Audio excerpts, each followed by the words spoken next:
Thanks to the Sunrise Program, a nonprofit organization and a revolutionary method created by his parents, Barry and Samaria Kaufman, Ron experienced a full recovery. Ron became very sociable, integrating into public schools and attending his high school prom. 4 years later, he graduated with a degree in biomedical ethics from Brown University, spending his junior year of college in the Stockholm University Exchange Program in Sweden. Ron is the author of the best-selling book Autism Breakthrough, the director of global education for the Autism Treatment Center of America, and his childhood bio is depicted in the NBC TV movie Sunrise, A Miracle of Love. I am excited to introduce our guest for today. Ron, how are you? Hey there. Wow, that sounds amazing when you say it all out like that. Isn't it? Sometimes when people share your own testimony, it's like, wow, really that happened? Yeah. So good to connect with you again. Just briefly, I had an amazing time out there at the startup program at the Autism Treatment Center of America.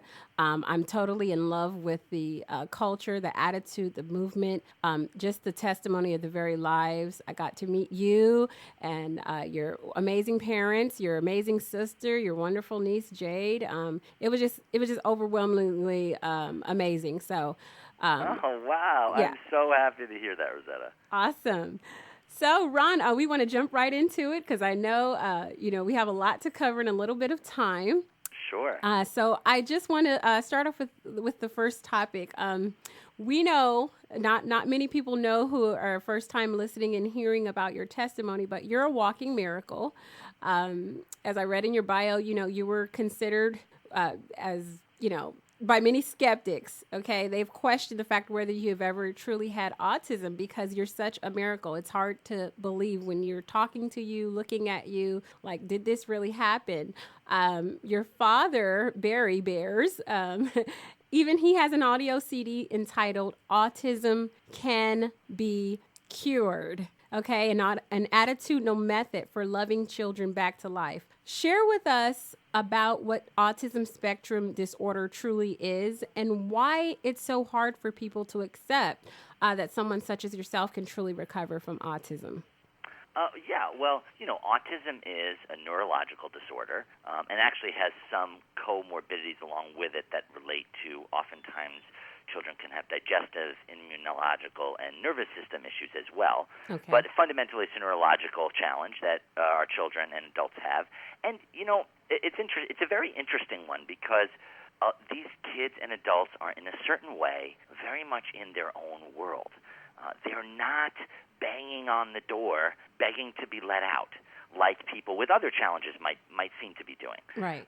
They are, and this I think makes them quite amazing because they can really occupy themselves. They can bring themselves a lot of their own happiness.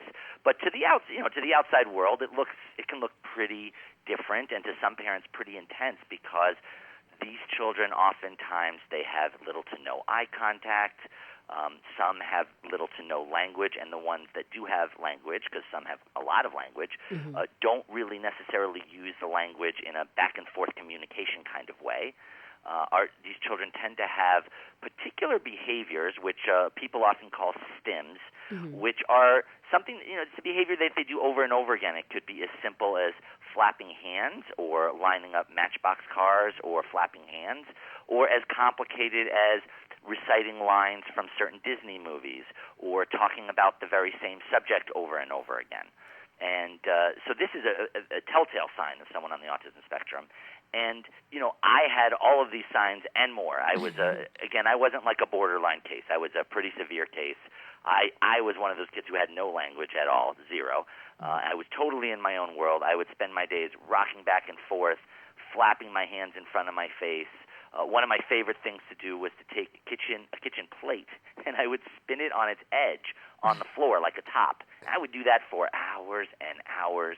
Couldn't be distracted away from that. And I seemed to not have almost any awareness of anyone around me, including my parents. I never looked at anyone. I never seemed to even acknowledge that another human being existed. And so you're right. My parents were told this is a lifelong, permanent condition. That's the first thing you have to accept as a parent, this is how he's going to be for the rest of his life.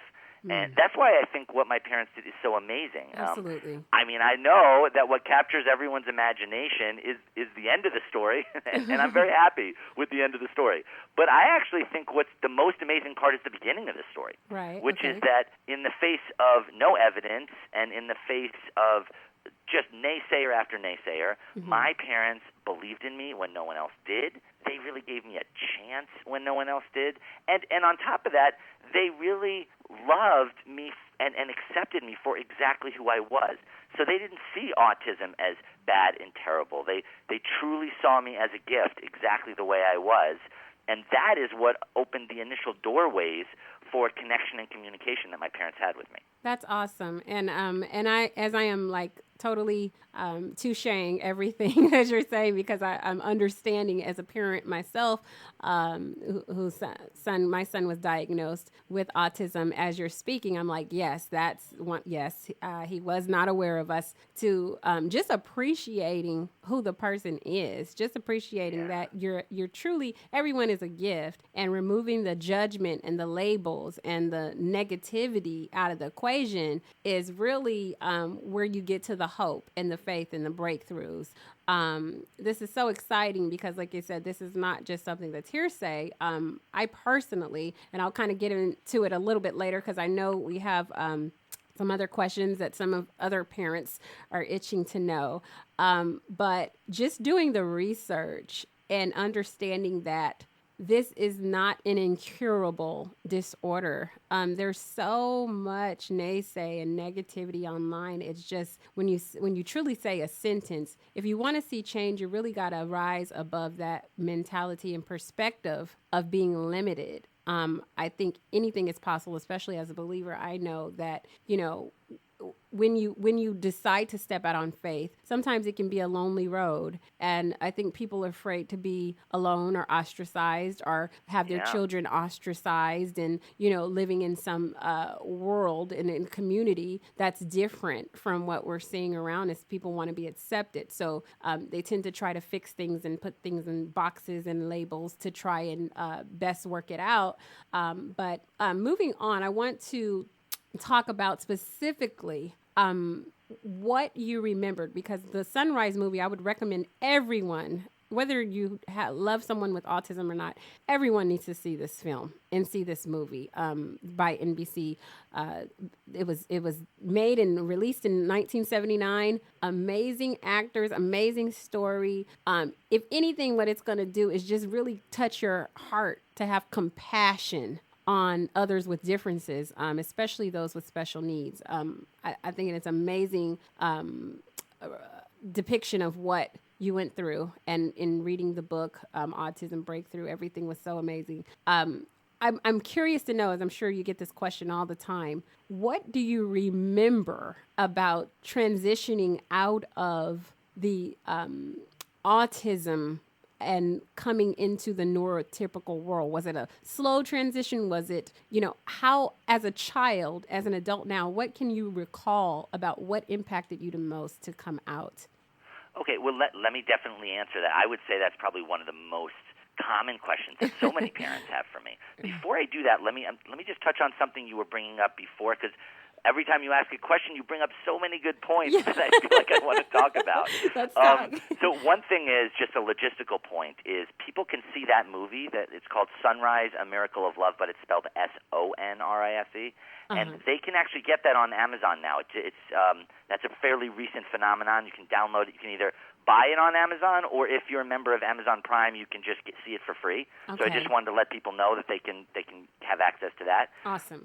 And yeah, the other, to just answer your question, I wish that I had like a day-to-day memory of it. Like, this is exactly, when I was spinning a plate, this is exactly what I was thinking. I don't have, by the time I was 5, I was recovered. So I don't have a lot of memory of that period. I have actually very little. But I have little snippets here and there. Sometimes, for instance, I can remember when I would look at people, instead of seeing their faces the way we all see them now, it would look like I was looking through the wrong end of a pair of binoculars. I don't know if you've ever switched binoculars around. So a lot of times the way I would see things was really different. The way I would hear things was really different. I would definitely say this is not to say that that was an unpleasant experience. I had no other experience to compare it to, so it wasn't like this was horrible. Okay. But I just have little snippets of that memory, and then I do have some memory later on in the Sunrise program when my mom was working with me. I say later on because I remember speaking, which means it was farther on in the program. Okay. But what was so cool about it was I had no idea that my mom was, quote, working with me. Like, I just thought she was playing with me and enjoying me, which is, of course, also what she was doing. But I didn't see it as being worked with. It's actually one of the things I so love about working with kids now, which is they experience it as someone really enjoying them and connecting with them and playing with them. But at the same time, we know we're also really helping them walk across that bridge from their world to ours, and also to learn new things and to connect in new ways and to reach new heights. But it doesn't feel like a school environment to our kids. Right. It doesn't feel like a pushy environment. In fact, that's one of the reasons why it works so well, is because it's not an environment where kids are pushed. One of the things, you know this because you're an autism mom, but people outside this community might not know, is that if there's one thing we know about kids on the autism spectrum, it is that pushing them in a particular direction does not work. In fact, it causes often the opposite. Our kids dig their feet in or push the other way. You can get away with pushing a neurotypical kid sometimes. They'll acquiesce. You do that with a kid on the autism spectrum, that just ain't going to happen. Right. And so my parents realized this early on. Unfortunately, this is still not realized by mainstream autism treatments, which I see pushing kids all the time. And parents who really love their kids and want to help their kids are often pressured to push their kids. And not pressured to do that from some nefarious motives. People who are trying to be helpful. But what parents feel like is they're kind of squeezed in between, because they're pushed and pushed that they have to make their kid do this and tell their kid that behavior is not appropriate or whatever. It doesn't particularly feel nice for any of these parents, but they feel like they have to do it. And then their child reacts very much against that. So parents sort of feel squeezed between a rock and a hard place. And I'm really grateful that my parents really saw early on that this was not the way, and that if they were going to reach me, they would have to first enter my world on my own terms, unconditionally, form a connection with me and build a bond of trust with me, and then they could slowly coax me out of my world and into theirs. Awesome. And I know this to be so true. And going on a little bit deeper into that about the Sunrise program. Rose, hi. Hi. This is Pastor Starks here. And I just want to interject because I have a son who has been diagnosed autism, and to get him to do what we would like him to do is very, very difficult. He's self-willed. I mean, this guy is like steel. And if we go to church, he wants to take his tablet and he wants to do this, and to other people it's annoying, but to us it's my son, and so and I haven't seen the Sunrise movie, and I haven't really been indoctrinated with all those things, but just we have hundreds of people listening today. How do we go take the steps to have them to I don't know, do we let them do what they want to do, or do we just say, hey, because what I try to do is keep him safe and keep him safe from other kids so he doesn't hurt himself. Yeah, I hear you. I so hear you. Yeah. You're actually touching on a very important subject. You're asking a really good question. I'd love to answer it, actually. The reason that I wrote my book, the book Autism Breakthrough, which came out fairly recently. Okay. Just to be clear, there is a book called Sunrise, The Miracle Continues, which my father wrote, which is all about our story, and that is a great book to read. But my book is not about my story. My book is actually about how to take the principles and techniques of the Sunrise program, if you're a parent or even a professional, and use them immediately. And the reason I wrote it is because there was no manual like this that existed out in the world. I mean, we have it at our center, but there was nothing that anyone could access anywhere in the world. So that's why I wrote Autism Breakthrough, exactly to answer the question that you're bringing up. So let me just say this. The very first thing that I say to do in Autism Breakthrough, and that we talk about doing in the Sunrise program startup that you came to, Rosetta, is to first join our children in their world. But let me tell you what that means, because it's the exact opposite of what we're told to do with our kids. So, and that is, if our kids, let's say, line up cars over and over again, or rock back and forth, or even, let's say, love to talk about airplanes and talk about airplanes over and over again, rather than trying to stop them or even trying to redirect them, we actually start by doing those behaviors and activities with our children. We actually do it with them. And when I say do it with them, I don't mean we do it and then subtly try and get them out of it. I actually mean it very literally. I mean, we actually do it with our kids without trying to change it, without trying to get them out of it. We want to first build a connection around a common interest, which for starters is going to be our children's interests. And so I'll just give myself as an example. When I used to spin plates for hours and hours, my mom was told, you got to take the plate away, you got to stop him from doing it.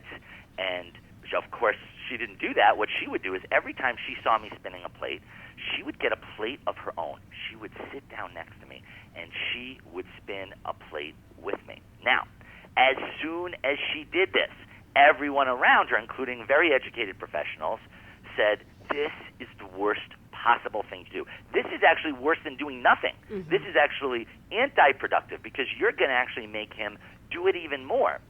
And I got to tell you, I thank God every day that my mom didn't listen, because what actually happened in real life was that the more she did this, the more I started paying attention to her, becoming interested in her. The first time I ever looked at her and smiled at her was precisely when she was doing this.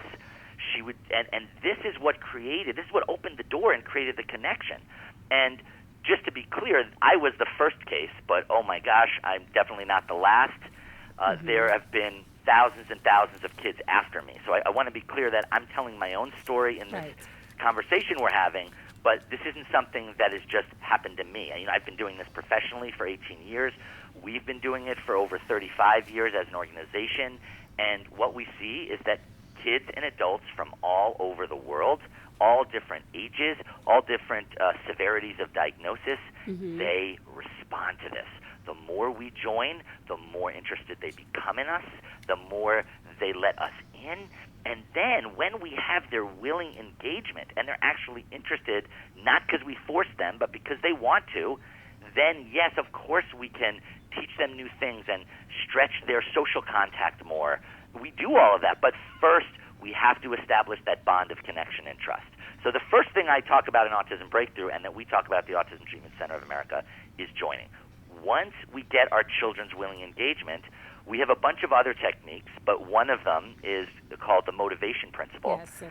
And that is where we take what our kids are already interested in. It could be Teletubbies, it could be physical play, it could be airplanes or trains, and we build activities and games around it so that when our children are paying attention to us, when they are connected to us, we build games out of that stretch our kids' social connection more and more and more over time. And we see that these kids, no matter where they've started, are really capable of just moving across the world from where they began by doing it this way. My guy loves Legos. Oh, my Great. goodness. He loves Legos. I mean, we have Legos in the living room, Legos in the bedroom. And I can't stand Legos. I can't stand Legos. Well, you got to begin to love Legos. Lego, my Legos. No. I can't stand Legos because they're too small. You can't stand Legos. Because they're too small. To say the little pieces are too small, but you know what's really a blessing? He can look at the box and not even read the directions and put that together. That is awesome. It really is awesome. And so I guess I'm going to have to... you got to love Legos, Pastor. At 19 minutes and 55 seconds in this conversation, I love Legos. Yeah. Yeah, that's the thing. What Rosetta is saying is right on the money, because it's not just about playing with Legos with him. It's about falling in love with Legos. Yeah. You have to find the beauty and the magic in the Legos. And it's about really getting into the Legos first. It doesn't mean forever. It doesn't mean you never do anything else. Yeah. But that's such a crucial starting point, because I promise you that your son knows that you can't stand Legos. And that's going to impact how much he interacts. You know what I mean? Oh, wow. They have a supernatural sense and intuitiveness, these kids. Our kids really do.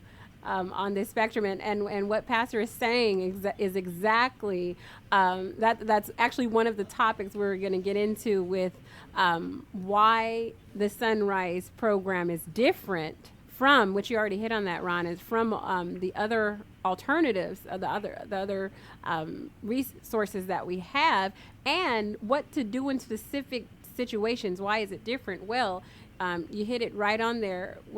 The joining and motivation were the two, number one, those were the first things that I used with my son. It was the first things that I introduced to his to our partners who work with him, our team. Even before I finished reading the book, even before I came out to the Sunrise program. But I want to get a little bit on that. Just you pretty much said it. You have families all over the world, more than 80 countries.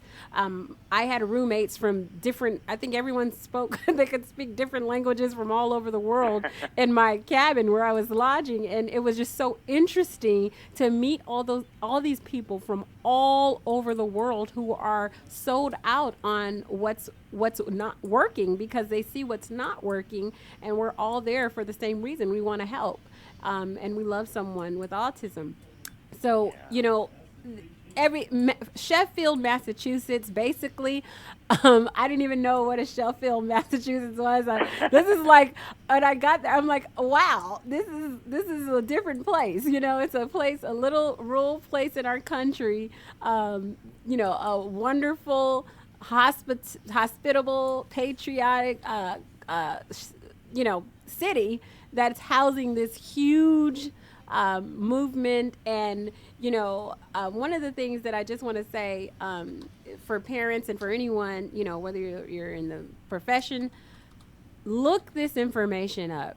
Look up Autism Treatment Center of America. Look up the Sunrise program. Ron, you just gave us some amazing tools on how to get started, which is the love factor. Fall in love with your kids. It's just like with adults.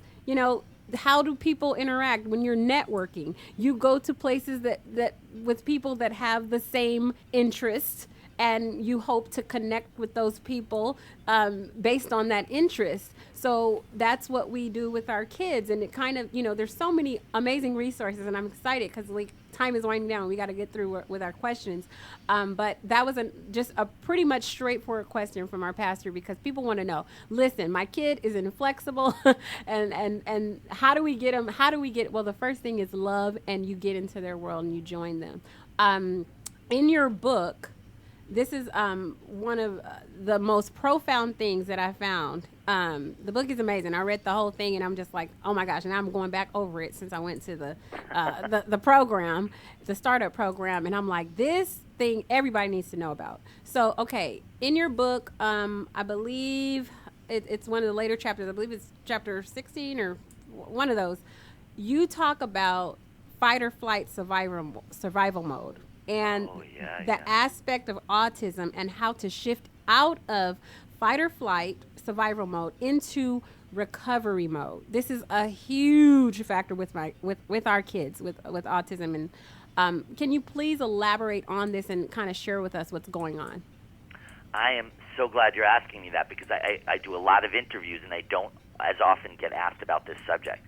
Yeah, it's actually the second to last chapter of the book I get into this. Mm-hmm. And it's a really good point you're bringing up, because people don't realize this about what's going on with our kids. They see the children's behaviors. They're trying to change those. There's definitely a big focus of how do we stamp out the behaviors we don't want and promote the behaviors that we do want. Mm-hmm. And in the face of that, there's just a deep misunderstanding of what's going on underneath the surface in a child or adult with autism.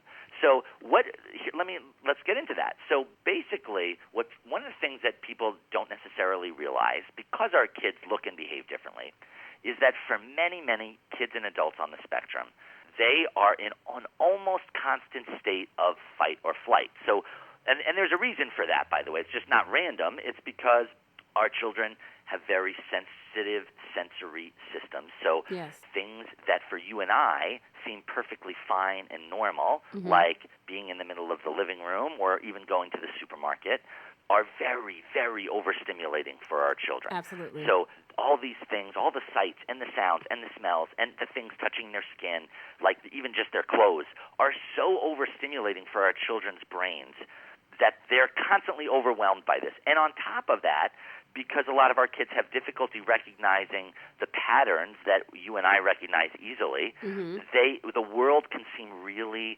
haphazard and random and unpredictable to our kids.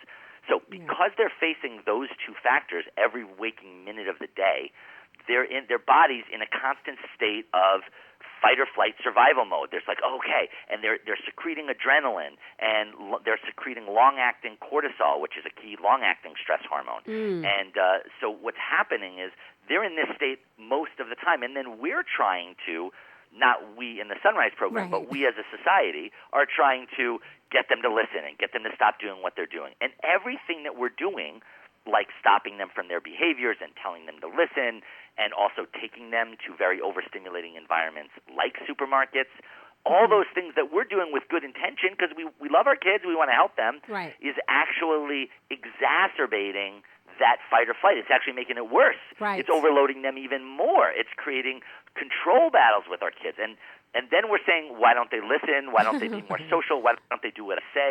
Yeah, because they're in a complete freak-out state. Of course they're not going to be able to do what we say. It's not because they're trying to be defiant or difficult. This is just what they're dealing with every second. And so one of the things that we focus on in the Sunrise program is how do we get our children out of fight or flight survival mode and into what you said, what we call recovery mode. And all that means, getting into recovery mode is nothing magical. It just means getting our kids into a state where they're not overloaded and stressed out so that their cortisol levels and adrenaline levels, all their stress hormones, drop into normal ranges and they can feel relaxed, which gives room for two important things to happen. One is our kids aren't overstimulated and can relax, which means they can actually interact with us more, they can try new things, they can concentrate more, they can be more open to new things and new people. That's number one.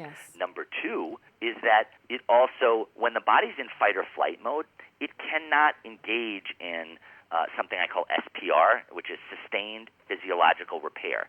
So our children have, let's say, digestive system issues and immunological issues, and when they're in fight or flight, especially if they're that way all the time, their body can't do any repairs on anything that's going wrong or having challenges. So the only way the body can repair, which is why I call it the recovery mode, is to switch out of fight or flight, get them into recovery mode, then the body can have sustained physiological repair and start to repair itself.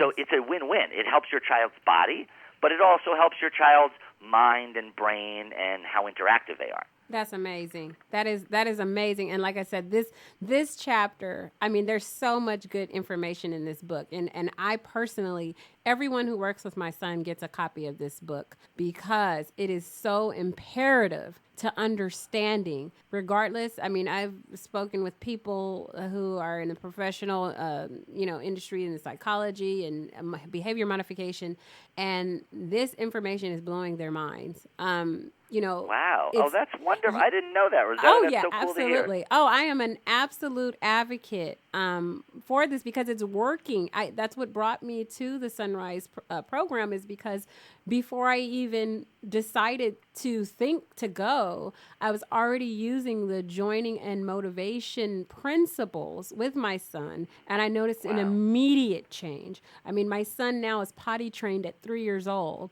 and he was already at this point, because we're a very loving family and we love on our kids, and we spend lots of time. I'm blessed to be a stay-at-home mom and work from home, and my son requires so much attention and he's so active. And the thing is, when you have to, and he has a older brother, and all kids need attention. So I definitely understand the getting in their world, loving on them.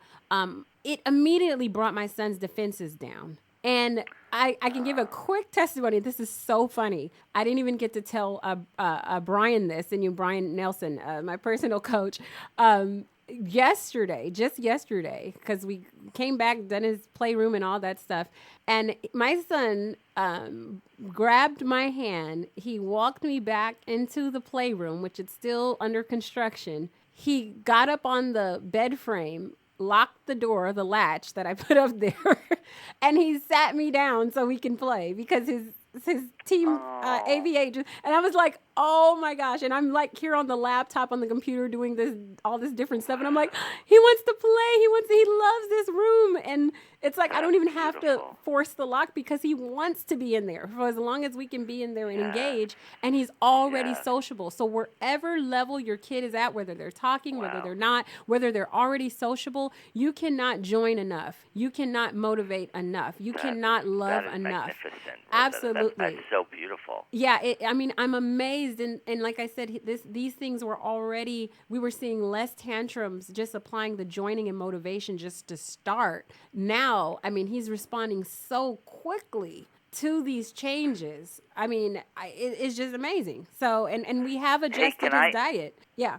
I was just thinking, can I add just two things to what you're saying? Because Absolutely. I'm listening to you, and I said, I'm just so moved by what you're saying because I love that he was the initiator of that. Yes. I think that's what a lot of people lose track of because they say, it was even asked in this interview, how do I get my child to listen to me when I ask them to do something more? Right. But what's missing from that, but also, how do I get my child to actually initiate human interaction with me and other people? Yes. So that, first of all, that's huge, what you were just saying. Second of all, let me just say this too.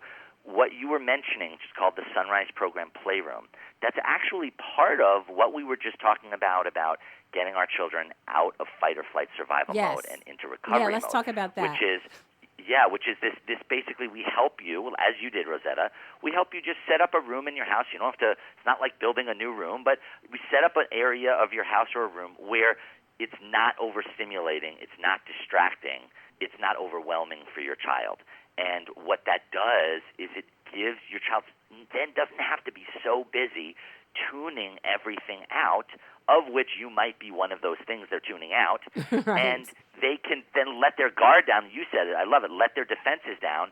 That's what lets us in, and then we can get a lot more interaction and learning happening. Absolutely. And one other thing I'll just say about this, which is you'll remember this from your startup program experience at our center, is one of the things that I love that we teach parents is I call it, it's like a pair of autism glasses, because once you put the glasses on, you can see what's really going on with your child. And what we call it is being able to tell the difference between red lights and green lights. Yes. And what most people do is they try to, and therapists do this a lot because, they have an hour with the child and they try and get the child to do certain activities during that hour and stuff. The problem is that our children throughout the day are constantly going back and forth between red and green lights. And what I mean by that is a red light is when your child is actually in that fight or flight survival mode, and your child's brain is in a state where they cannot interact and they cannot take in any new information. Right. And that tends to be when they're doing a lot of their repetitive behaviors, or it could be when they're tantruming more. It's when they're interacting less. You have low eye contact. And that's a red light. A green light is when our children's brains are turned on and they're like, hey, we are open for business. That's when all the learning happens. Right. But the problem is that even just in a single hour, let's say from 3 to 4 in the day, your child might be red light from 3 to 3:10, then green light from 3:10 to 3:20, then red light for 5 minutes, green light for 10, red light for 15. And the problem is nobody's even looking for that, so nobody sees that happening. They just see one child, when in reality it's like two completely different children. And we implement completely different Sunrise Program techniques for a red light versus a green light. We actually treat that child completely differently during the times the light is red versus green. Exactly. And Ron, I have to say, it's so natural. It's instinctively, as a parent whose son is diagnosed with autism, it's natural for me to do these things because you're motivated as a parent to want to connect with your child. And I will say the biggest thing that has helped me so much with the Sunrise program and the startup is that it helped me change as a person. It helped me change my attitude, my perspective. It helped. This program is not just helping my relationship with my son and helping him overcome the challenges of autism, but it is helping my entire family. It's helping our culture, and it's it's parallel to the word and the scriptures that I apply in my own faith. So, which are universally distributed in this technique of loving first, not being judgmental, accepting, embracing, bonding. These are so key, fundamentals, and then not being afraid and fearful. Some parents are very intimidated because they don't understand. But when you love someone and you're committed to that relationship, you're going to do what you need to do to make the changes so that you can, just like in any other relationship, when you're courting, and you want to be with this person or marry this person or see this person again, you're going to modify some things, so you can get that second date or you can do this. So when it comes to our children, we're in it for the long haul, so you have to understand that, hey, I can't conform everything with my child or, to my agenda, but I have to change so that there can be change in my child. So that was one of the major things that I think is so important to take away with this and going into it, to have an open mind and understanding. I got to change the way I think. I got to change some of the things I say. I got to change my energy. All this stuff is so, so very crucial into the success, and just get in and commit, because you're the best. One thing about the Sunrise program, parents are recognized as the main expert on their child. Yes. So absolutely. you gotta look at it and take off the limitations. And it's so important that we as who are getting this information are understanding. It's going to help you not just with your child. It's going to help you in your relationships, with your friendships. It's going to help you in your professional relationships, because now you have a new attitude and a new culture, which is at a superior level than what you had when you first come in. So I just wanted to accentuate on that. Yeah, Rosetta, you're actually bringing up what I would consider the most important point of the whole Sunrise program and just the whole shebang, life, really. Yeah. And I'm having so many thoughts as you're talking, because awesome. a couple of things I'm thinking is, number one is, think about how often, this, right? We go, forgetting about autism for a second, we as humans, we go around the world and in our lives, and we're busy trying to change everybody, get everybody to behave the way we want. Right. Our husband, our wife, our coworkers, and certainly our kids. Yeah. Right. And we're trying to get that.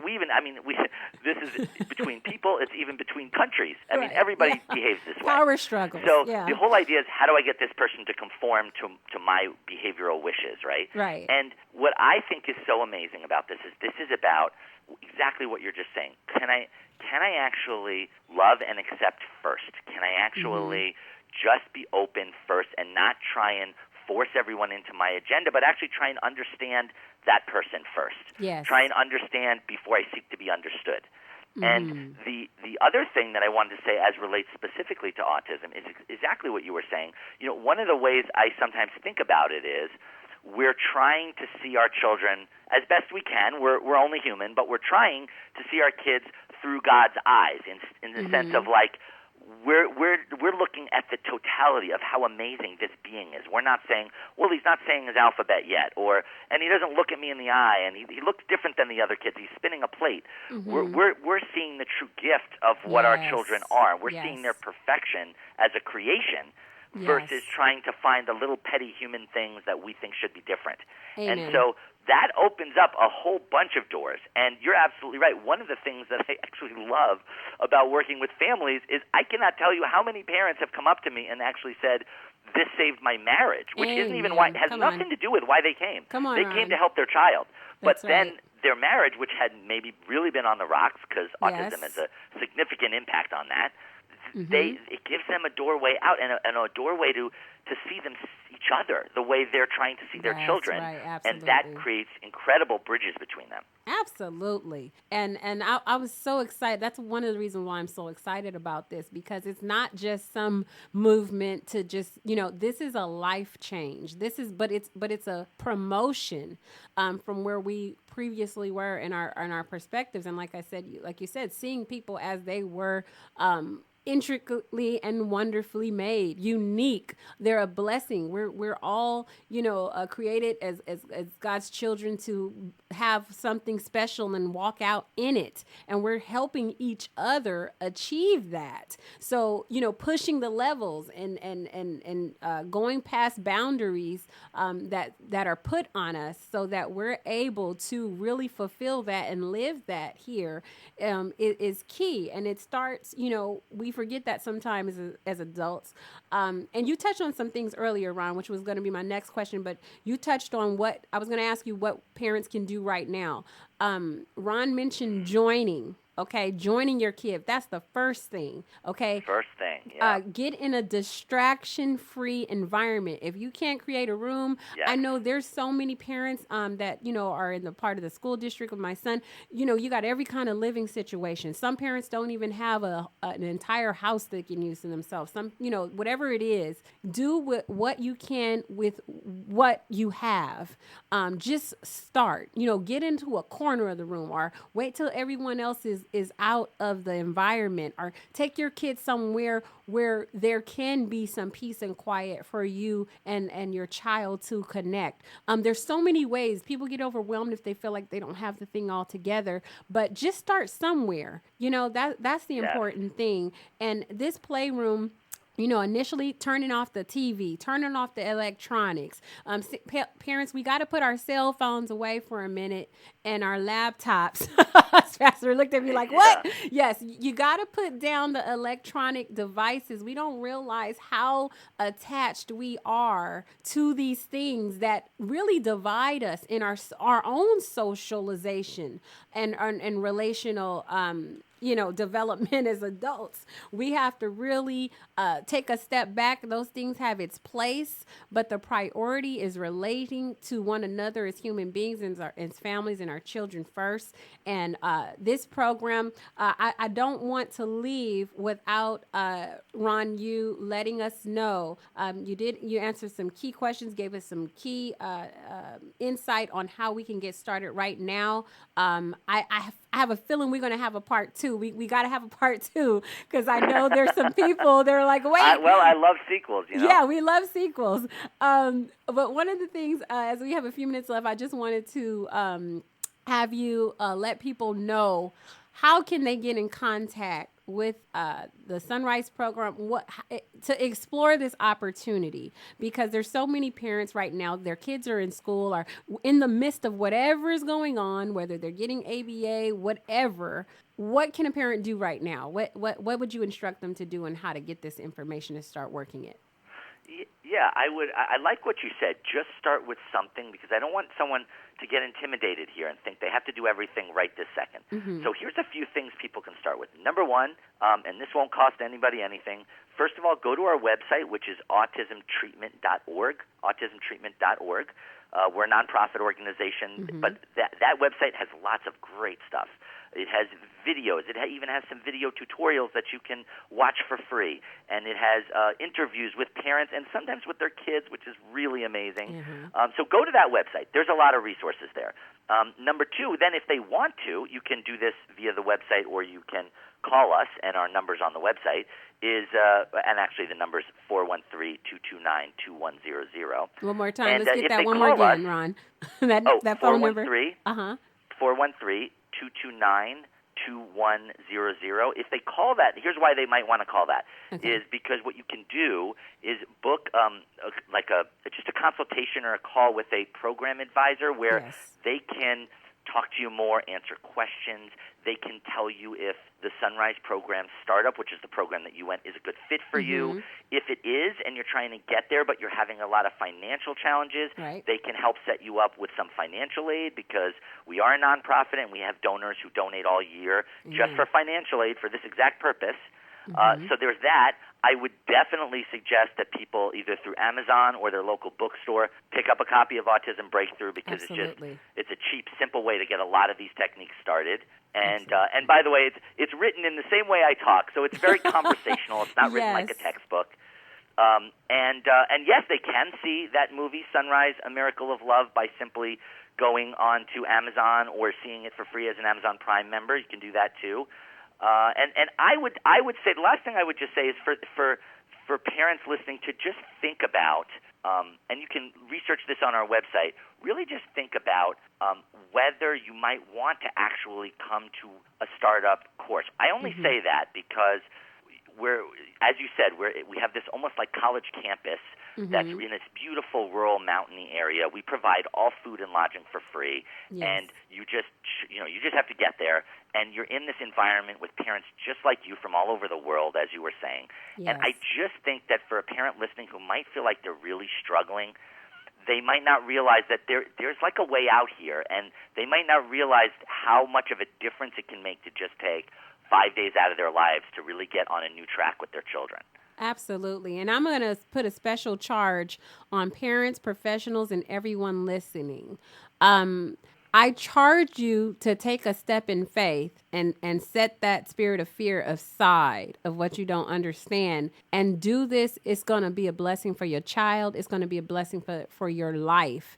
And, I just a quick, because I know we got to go, but my husband is the type of person, he's an amazing creative mind. And out of all the things that I was trying to communicate to him, because I'm a little bit more structured, that movie really moved him and touched him. And he said, wow. I get it. I'm so sorry. I wish that I had been doing more earlier. But I said, hey, hon, we're starting now, and it's never too late. So I just want people to know, no matter whether your child is 5 or 50 years old, this works. It's never too late to adopt these principles and work this program. So I just want to leave you guys with that, and just giving glory to God for this day and for the opportunity to just get this impartation of knowledge and things that are going to help so many people. That is already helping people all over the world, but we will have the opportunity here to share this with our listeners, and we will be replaying this broadcast. And we'll get those dates and times to you shortly. I know you got to go, Ron. We thank you so much for this time. Oh, thank you for having me. Yes. This was a truly wonderful discussion. Awesome. Well, Mr. Ron, this is Pastor Starks. I'm in the engineering room.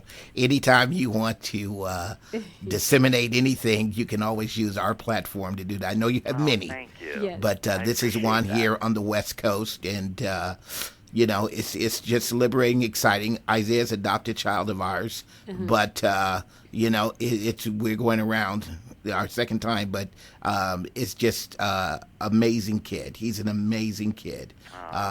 So we thank you so much for your knowledge. And Kcwg, The Truth, want to be a platform if you're willing to come back on, and whenever your schedule allows, we're here for you, sir. Well, I'm going to say on thank air. You. I'll take you up on that. Yeah, we will take you up, and I'll be contacting you, Ron, and just I'm going to put this on air right now. My pastor is getting a book of Autism Breakthrough today. Absolutely. Amen. He going to be blessed with a book today. So one of the things that we're doing, we're actually turning this radio station in that we can teach children how to have their own radio program. We just met with a speech pathologist, awesome. And she was just blown away at the fact that we're willing to do this.